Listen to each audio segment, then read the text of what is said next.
everyone, I'm Louise Fletcher and I help artists to find their own creative voice.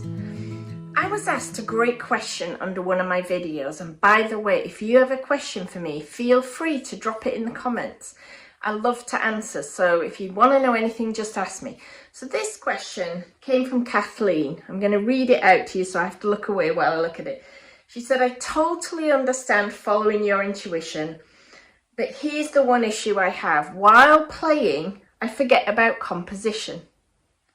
The finished piece has to be pleasant to look at, even if I don't plan on selling it. How do you balance your enthusiasm for following intuition with the necessity of composition? Or as an artist, does the composition come to you without much cognitive thought? So there's so much to unpack here.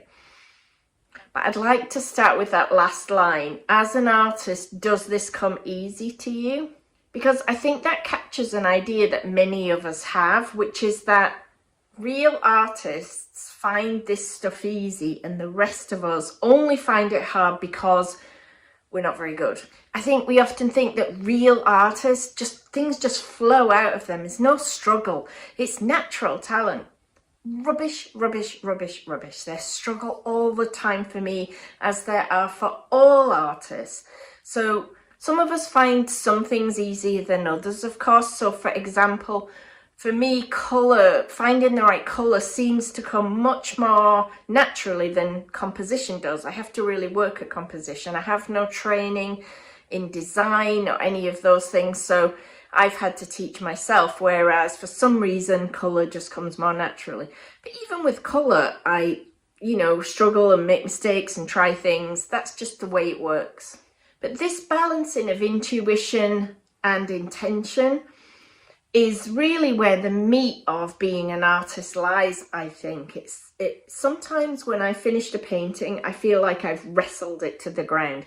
I've beaten it bloody. It's finally submitted. Sometimes things come a little bit more easily than that.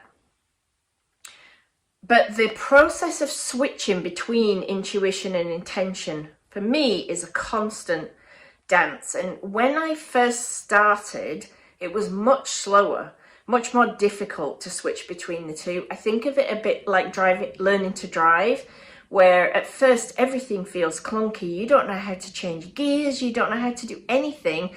And then before you know it, you're driving to and from work and you don't even remember you drove sometimes. You're so far away, it's all automatic.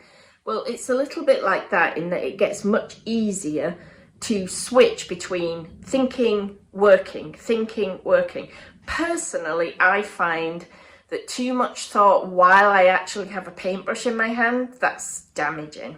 I have to do the thinking and then come in and work on the paintings and then step back, think again, then come in and work. I bet there are some people who do it differently, but you are so right, Kathleen, that you need both.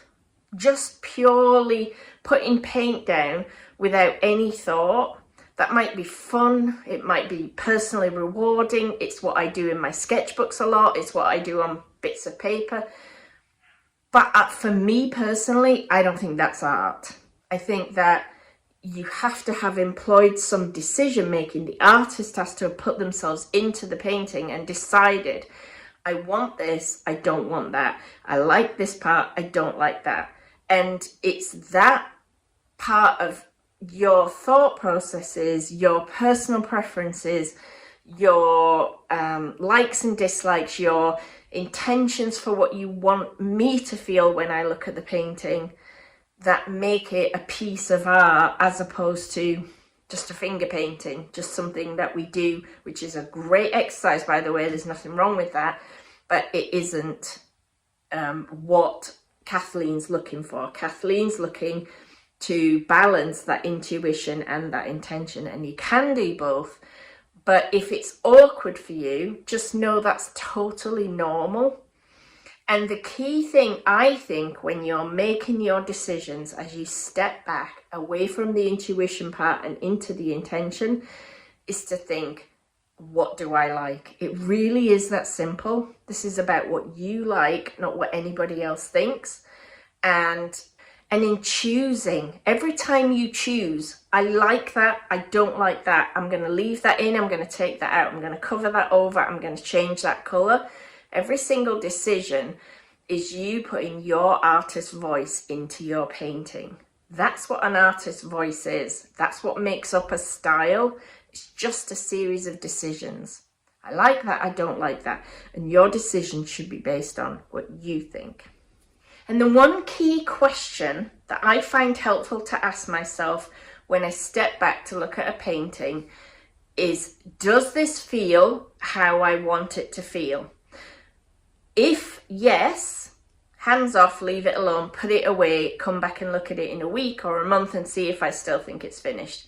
If no, what could I do? What one step could I make to make it closer to how I want it to feel?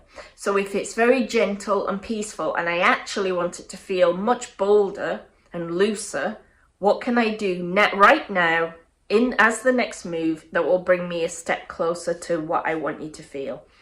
I might go too far, that's fine. The next time I can step back and say, right, what do I need to do to bring it back to the balance of feeling that I want? But always ask yourself that one question. What does this need to make it feel more like I want it to feel?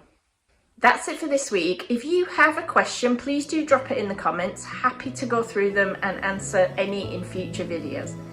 And don't forget to subscribe and hit the bell so that you don't miss when I post. See you soon. Bye.